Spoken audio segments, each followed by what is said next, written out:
Hi, in this video, we just want to show you how to use credit management system in Urdu. ये किस तरह work करेगा? आपको login करना है, अपना जो भी आपका लॉगिन डिटेल्स हैं उसे लॉगिन करना है. सिंपली आप अभी यूज़ कर रहे हो POS लाइक दिस, ओके. सो आपको क्या करना है यहाँ पे, अगर कोई कस्टमर आपके पास आता है और you have the credit, like आपका क्रेडिट मैनेजमेंट सिस्टम है, तो आपको क्या करना है, सबसे पहले वो कस्टमर जनरेट करना है ताकि आप उसका रिकॉर्ड अपने पास रख सकें. सबसे पहले कस्टमर में चले जाएं, यहाँ पे अपना जो भी कस्टमर है उसकी डिटेल डाल दें, उसका एड्रेस वगैरह, उसका जो भी नाम है. लेट सपोज आपने कस्टमर कंपनी है ई-वेब या जो भी कंपनी है, उसका कोई भी नंबर आपने डाल दिया, जो भी नंबर आपका है. आपने उसका कस्टमर जनरेट करने से पहले ऊपर जाके क्रेडिट लिमिट आप कह सकते हो. लेट सपोज आप कहते हो कि इसकी क्रेडिट लिमिट $200 है या पाउंड्स है या दरम है, जो भी है, तो आपने कहा इसको 1000 तक क्रेडिट अलाउ है, इट्स फाइन. तो आप सिंपली उस कस्टमर को सेव करके टेक ऑर्डर भी कर सकते हो, ताकि यहीं से आप डायरेक्ट कस्टमर का नेम ऊपर आ जाएगा.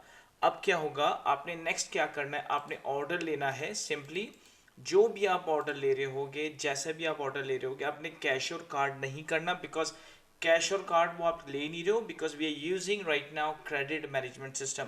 तो क्रेडिट के अंदर आप क्लिक करोगे क्योंकि कस्टमर आपका सेलेक्टेड है, आपका ये क्रेडिट अमाउंट है, आपने सिंपली क्रेडिट को प्रेस करना है. अगर कस्टमर को रिसीव चाहिए तो आप प्रिंट करके रिसीव भी ले सकते हो, ठीक है. अब क्या होता है, नेक्स्ट डे फिर वो दोबारा आता है, तो वो सेम ही प्रोसेस में आपने क्रेडिट को सिर्फ प्रेस करना है.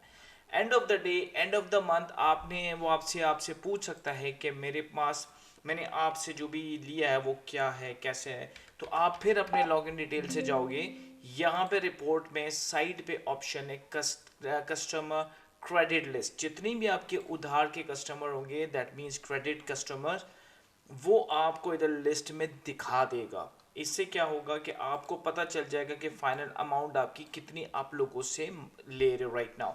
अब इसके अंदर कोई कस्टमर कहता है कि मुझे अपना लेजर देखना है, और या आपको कहता है मैं अभी आपको 10.5 है, मैं आपको कुछ पैसे देना चाहता हूँ, पेमेंट करना चाहता हूँ.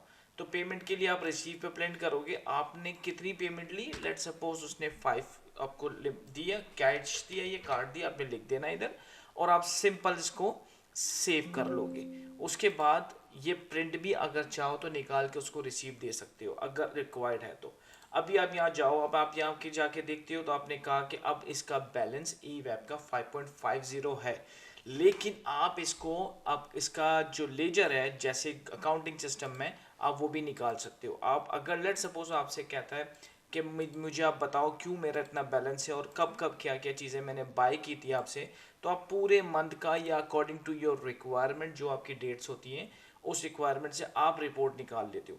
अब रिपोर्ट जब आप निकाल रहे हो तो यहाँ पे आपका लोगो आएगा आपकी कंपनी का, ये कस्टमर नेम है, और यहाँ पे आपको बताया कि ओपनिंग बैलेंस आपका ज़ीरो था. अगर कोई आप पुराना कस्टमर ऐड कर रहे हो तो वो आप ओपनिंग बैलेंस भी डाल सकते हो. ये आपकी लोकल सेल्स थी. उस लोकल सेल्स के अंदर उस आपके जो कस्टमर है, क्रेडिट कस्टमर ने आपको रिसीव, आपने उसे किया 5, तो ये अब आपको बैलेंस बता रहा है कि आपने 5.50 अभी बैलेंस है.